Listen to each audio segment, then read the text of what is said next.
ভাই good morning. রুমেল ভাই আমারে বলছে মেসেজ দিছে রাত্রে 1:11 আমি তো ঘুমাই গেছি।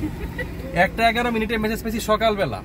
রুমেল ভাই বলছে রাফায়েত ভাই ঠিক 8:30 দেখা হবে। আমি তো ইংলিশ টাইম মেনটেন করি, আমি তো 8:30 থেকে বাসার নিচে দাঁড়ায় রইছি। আর তো আমি অমলের ফোন দিয়ে গেলে এই রুমেল ভাইরে ফোন দিয়ে রুমেল ভাই কই একটু পরে ফোন দিছে। আপনার গাড়ি মানে লেট করছে না রুমেল ভাই? না গাড়ি 4:30 কিতার নাম লজ্জা না কিতা? লাজ্জাত। লাজ্জাত কিতা হইছো? আমরা খাইলাম হচ্ছে আপনার খিচুড়ি, আচ্ছা, ডিম, সাথে নিছি হচ্ছে সবজি, ফ্রেশ সবজি। তোমাদের একদম গরম গরম সবজি রান্না করছে। আমরা দেখতে এই ট্যুরে আমাদের ট্যুরের মুরব্বি হচ্ছে আমাদের প্রিয় রাফায়েত ভাই, উনি আমাদের গাইড করবেন। এই ভিউটা নেন সুন্দর। সকাল 9:15 রওনা দিয়ে আমরা ঠিক 1 ঘন্টার মধ্যেই জাফলংয়ের কাছাকাছি চলে আসলাম। এখান থেকে আর মাত্র 3 কিলোমিটার দূরেই হচ্ছে আমাদের তামাবিল বর্ডার। বাংলাদেশ বর্ডারের ইমিগ্রেশন এবং কাস্টমস শেষ করে এখন আমরা ইন্ডিয়ার বর্ডারে ঢোকার পালা। ইন্ডিয়া পার্টের ইমিগ্রেশন এবং কাস্টমস দুটোটাই তাদের বিএসএফ করে। এখন আমরা কাস্টমসে বসে আছি। এই হচ্ছে ডাউকি বাজার। আমরা যেটা জাফলং থেকে দেখি বিডিআর ক্যাম্পের পাশে যে মাঠটা আছে, সেই মাঠ থেকে যে ডাউকি বাজার দেখি, এই বিল্ডিংগুলো দেখা যায় রাতের বেলা। আমরা সেই ডাউকি বাজারে ঢুকলাম। এটা হচ্ছে বাংলাদেশ সীমান্তের পরে প্রথম একটা ছোট শহর। একটা ছোট গাড়িতে উঠছি, সবাই মারুতি গাড়িতে উঠছি। পিছনে কষ্ট মষ্ট করে 3 জন বসছে। আর এই হচ্ছে আমাদের ভাই ড্রাইভার। আপনার নাম কে? উনি আমাদেরকে নিয়ে যাচ্ছে এখন। এই হচ্ছে ডাউকি বাজার, আপনারা দেখেন।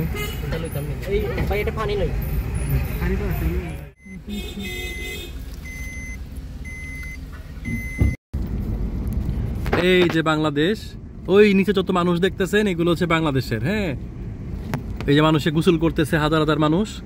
আমরা সাধারণত ওই পাশটাতে, ওই নিচে ওইখান থেকে দাঁড়ায় আমাদের এই পাশটা দেখি, এই যে ইন্ডিয়া পাশটা দেখি। এই হচ্ছে জাফলং এর 0 পয়েন্ট। এই হচ্ছে জাফলং এর 0 পয়েন্ট। এইখান থেকে আমরা নৌকা দিয়ে আসি। এই ঝুলন্ত ব্রিজ দিয়ে আমরা এখন এই সোজা এই দিক দিয়ে গিয়ে বাম দিক দিয়ে ঢুকবো।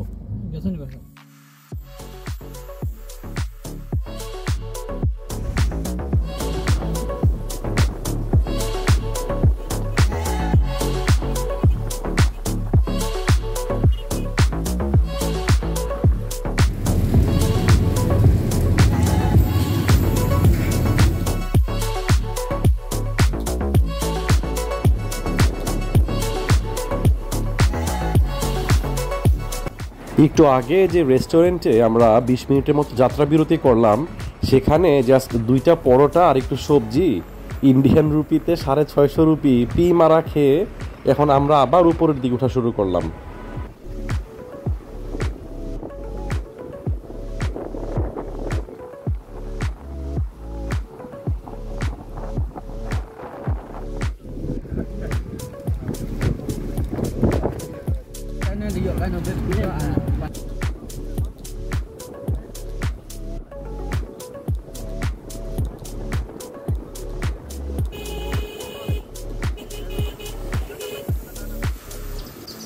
আসলে হয়েছে কি, মানে মেঘালয়ের অনেক ব্লগ তো দেখছিলাম, খুঁজতেছিলাম এতক্ষণ ধরে যে পাহাড় কই, এত উঁচা উঁচা পাহাড় আছে সেগুলা কই।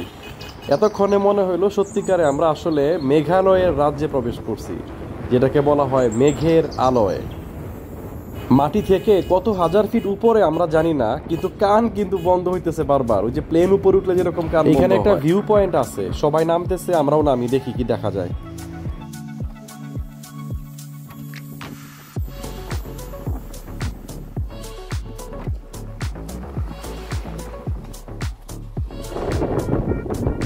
আমরা এখন শিলং যাওয়ার পথে একটা জায়গায় দাঁড়াইছি, বাট এটার সিনিক বিউটিটা হচ্ছে লাইক দিস।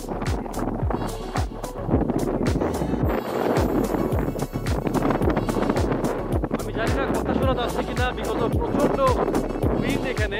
এই উইন্ডের কারণে হয়তো শোনা যাবে না। মোবাইলে আসলে এটা সৌন্দর্য বোঝানো সম্ভব না আনলেস আপনারা না আসেন।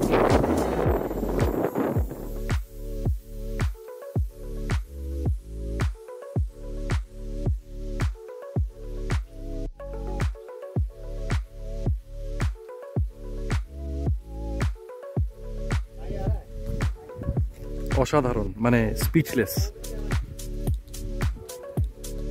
মানে মেঘের জন্য কিন্তু অনেকগুলা জিনিস দেখা যাচ্ছে না, খালি চোখে না দেখলে বোঝা যাবে না। এখানে অনেক বাসা বাড়ি আছে, নিচে গ্রাম, গুচ্ছ গুচ্ছ গ্রাম, খাসিয়া পল্লী, মানে এই পুরা শিলং অঞ্চলে ম্যাক্সিমামই হচ্ছে খাসিয়া, খুব কম বাঙালি।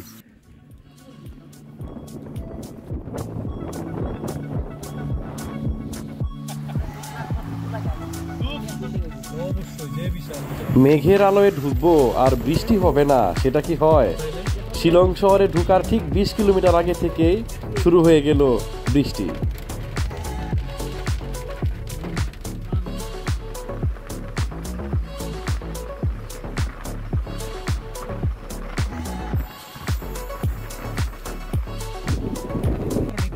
অবশেষে আমাদের টোটাল 5 ঘন্টা সফর শেষে শিলং শহরে আমরা ঢুকে গেলাম। এটা হচ্ছে আলপাইন ইন্টারন্যাশনাল হোটেলের আমাদের ফ্লোর আর কি। এটা আমরা সেকেন্ড ফ্লোর নিছি, মানে হচ্ছে 3 তলা। তো 3 তলা থেকে এই ভিউটা বেসিক্যালি দেখা যায়। এখানে আরেকটা হোটেল হচ্ছে নিচে পাশে। এটার জায়গাটার নাম হচ্ছে পুলিশ বাজার। এটা সবচেয়ে ক্রাউডিয়েস্ট প্লেস ইন শিলং। এই হচ্ছে রুম। বেসিক্যালি খুব একটা আহামরি যে রুম তা বলবো না, বাট আমি যেটা বলি যে শিলং হচ্ছে ইন্ডিয়ার মধ্যে একটা most expensive city to live in. আর এইখানে এই টাইপের রুমের ভাড়া আমরা যদি সিলেটে বলি তাহলে কত হইতে পারে অমল? সর্বোচ্চ 2000 প্লাস মাইনাস। আর এখানে আমাদের বাংলা টাকা কত গেল? 6.5, মানে 5000 রুপিতে যদি হয়। রুমের এমিনিটিস গুলো খুবই সিম্পল। এখানে একটা চেয়ার টেবিল, একটা মিরর আছে, দুই পাশে 2টা লাইট, এখানে লাগেজ রাখার জন্য জায়গা, হ্যাঁ। আর এখানে একটা শেলফ আছে, এখানে জাস্ট কাপড় রাখার জায়গা। এখানে কোনো আসলে ওই যে লকার ফেসিলিটিসটা নেই। টিভি আছে একটা, এত বেশি বড় না, ছোট আহামরি এত বেশি বড় না। খাটটা তার আমি চাইছিলাম টুইন বেড, তারা ডাবল বেড দিছে। ইটস ওকে, আমার সমস্যা নাই, আমি আর অমল থেকে যাব। 2টা ব্ল্যাঙ্কেট আলাদা আছে। এখানে একটা সিটিং অ্যারেঞ্জমেন্ট আছে। আর এই রুমটা স্মোকিং রুম।